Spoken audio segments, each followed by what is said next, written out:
everybody, it's Kathy Ekdahl from Personal Best Personal Training. It's good to see you again. I'm here for Mass Golf as a TPI Golf Fitness instructor, a Titleist Performance Institute Golf Fitness instructor, and I'm excited today to show you a 4-exercise golf fitness circuit.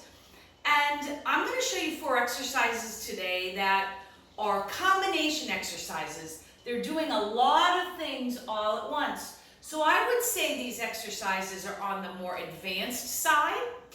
I think it would be wonderful for you to try some of these exercises and either add them to your current fitness regimen or make this your golf fitness workout for the week. So you'll see that I'm going to use a variety of tools, including some bands, some tubing, and today we're going to use light weights. And I just want to mention something about that. When you start new exercises, don't go to the heaviest weight. Use a light weight for a while until you perfect the form. And today we're going to use medicine balls also. And something about medicine balls is the same. You don't go to a heavy medicine ball. Choose a medicine ball that's 4, 6, maybe 8 pounds at the most. One of the biggest mistakes I see is people using medicine balls that are way too heavy. So remember, the golf club is a relatively light tool, and you don't need a heavy medicine ball to make a big difference in your power and speed training. So today we're going to start with an exercise that's going to work my hips, hip stability and hip strength, my glutes, my shoulders and the back of my shoulders in particular, but also we're going to work in a little golf rotation. So what I'm going to do is take one of these bands and put it on my ankles. And again, if you haven't done a lot of lateral walking with a band, you really want to make sure that you don't have a really hard band because your form will deteriorate. And so when you do lateral walking, you want to soften your knees, step to the side, and avoid a shoulder shimmy. Okay? If you think about a shoulder shimmy, it's like slide and sway in your golf swing. So you really want to keep the hips very steady and the knees bent and kind of get into a low position. I'm not asking you to squat and come up. This is pure hip abduction and glute strength. So we're going to start with that band. The closer to the hips, the easier. The closer to the ankles, the harder. So you can adjust that band as long as it doesn't bother your knees wherever you need it. So I'm going to start with this light band, this tube rather, bring it across my chest, and I'm going to step to the side. So a couple things are happening. I'm really having to think about my stability and my posture, and my upper back is getting a really big workout because I have to hold this band back with my arms straight. So you're going to go to the left, you're going to go to the right, you're going to come back, you're going to get in a little hip hinge, and then you're going to work your big rotation like this with your arms out. That ain't easy. Then you're going to step to the side again. 3 or 4 one direction, 3 or 4 the other direction. You can go as many as you want. I'm just trying to stay in the camera angle. Abs tight, slight hip hinge, and then you're going to try your big rotation. So the reason I keep the band on the ankles is it reminds me to hold my abs in and my hips still as we work towards thoracic rotation.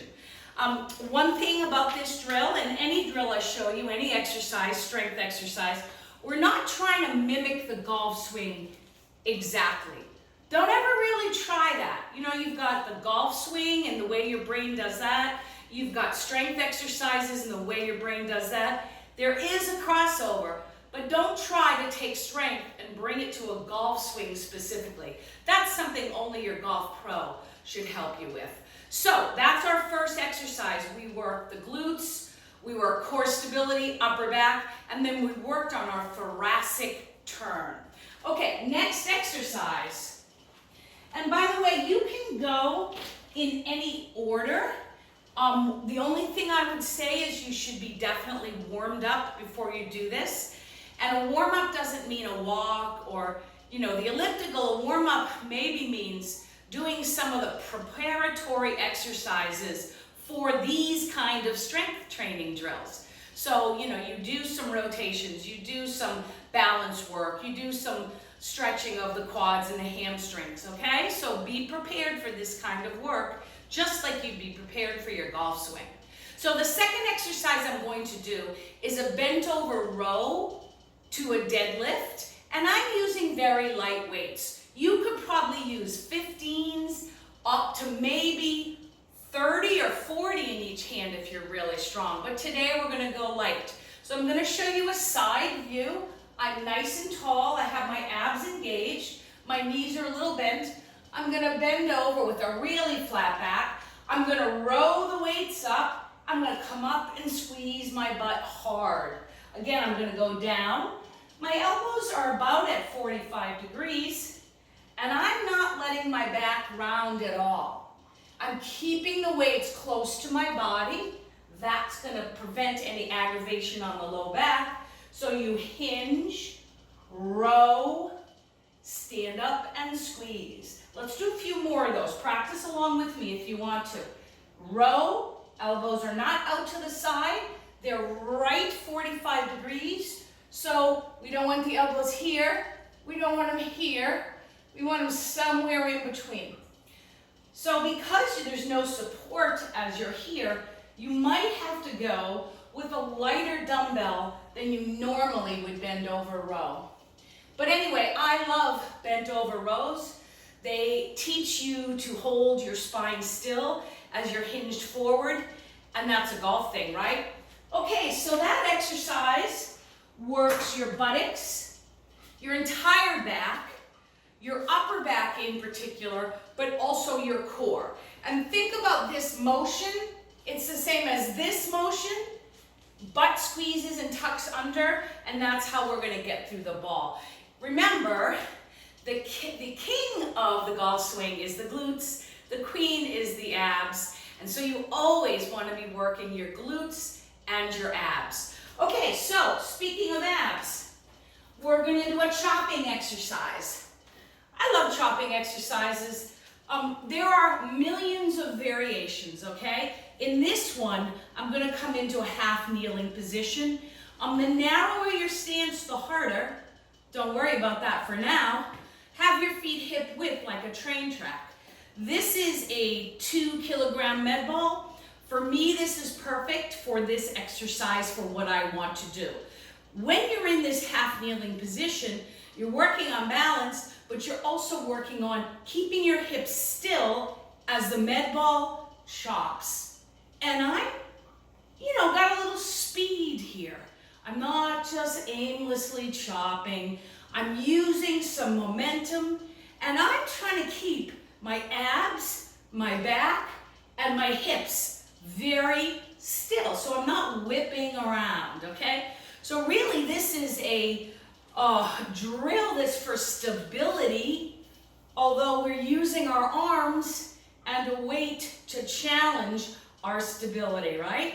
And this is really great for the abs, especially golf, as we know that often in golf, we get out of golf posture, right?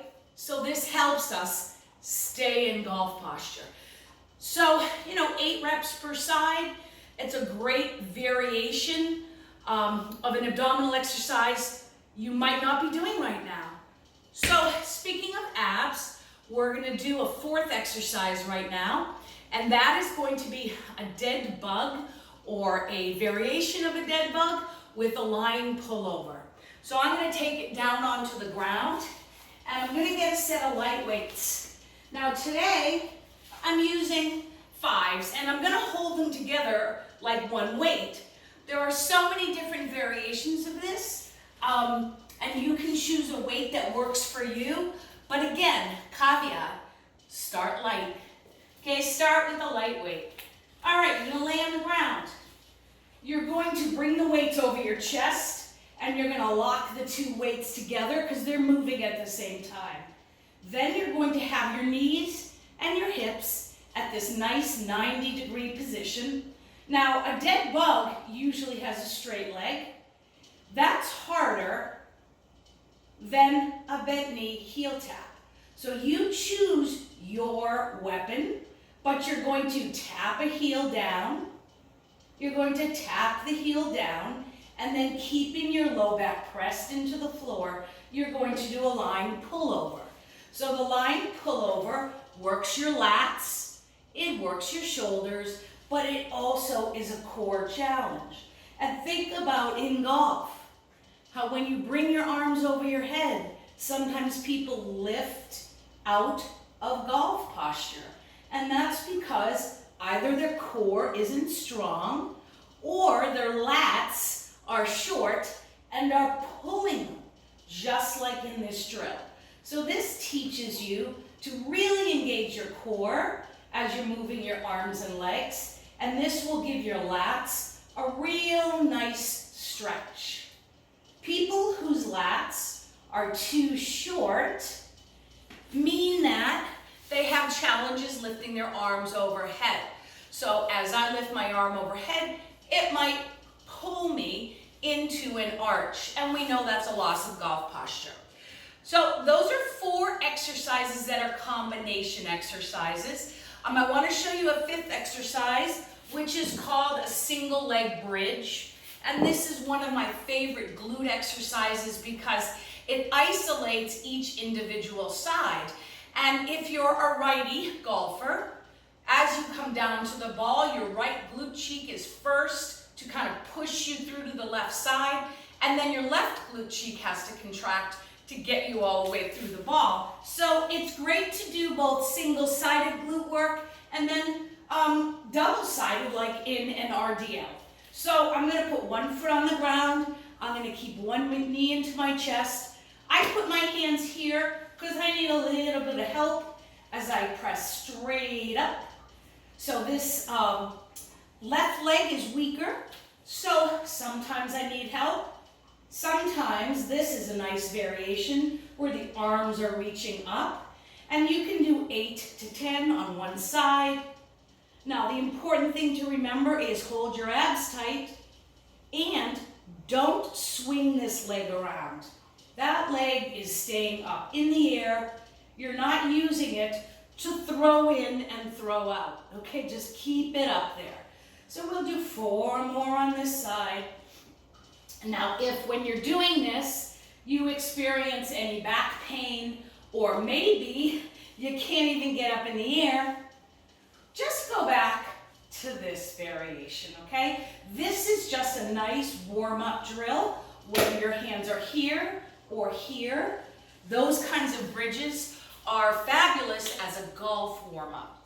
So, depending on your baseline level of fitness, not all of these exercises will work for you, but you can always make them easier or harder.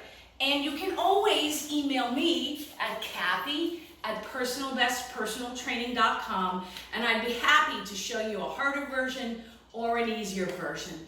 But for now, my advice is go light, practice the form, then when you get it, you can go heavier. I hope that's helpful to you.